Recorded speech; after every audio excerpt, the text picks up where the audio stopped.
కానీ పరిశుద్ధాత్ముడు ఏమంటున్నాడు తెలుసా?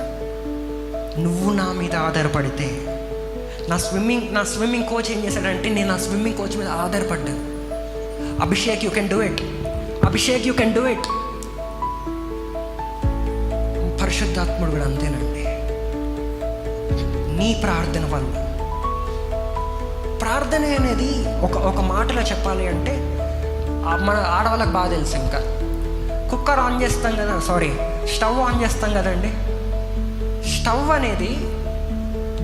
స్టవ్ అనేది బైబిల్ అనుకోండి. అర్థమవుతుందా నేను చెప్తుంది? జాగ్రత్తగా బుక్లో ఉన్న వాళ్ళు రాసుకోండి. స్టవ్ అనేది బైబిల్ అనుకోండి.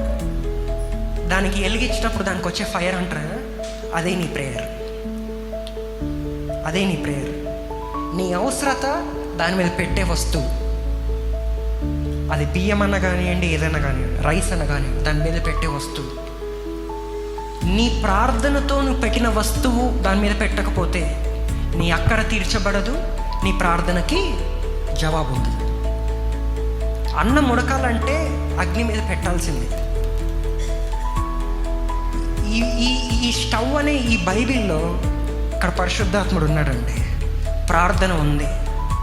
ఈ ప్రార్థనని నీ అవసరతతో మండించకపోతే, కుక్ చేయకపోతే, దాన్ని మండించకపోతే, దాన్ని వండకపోతే, నీ అవసరతతో నీ ప్రార్థనని, నీ అవసరతను ఏం చేయాలంట?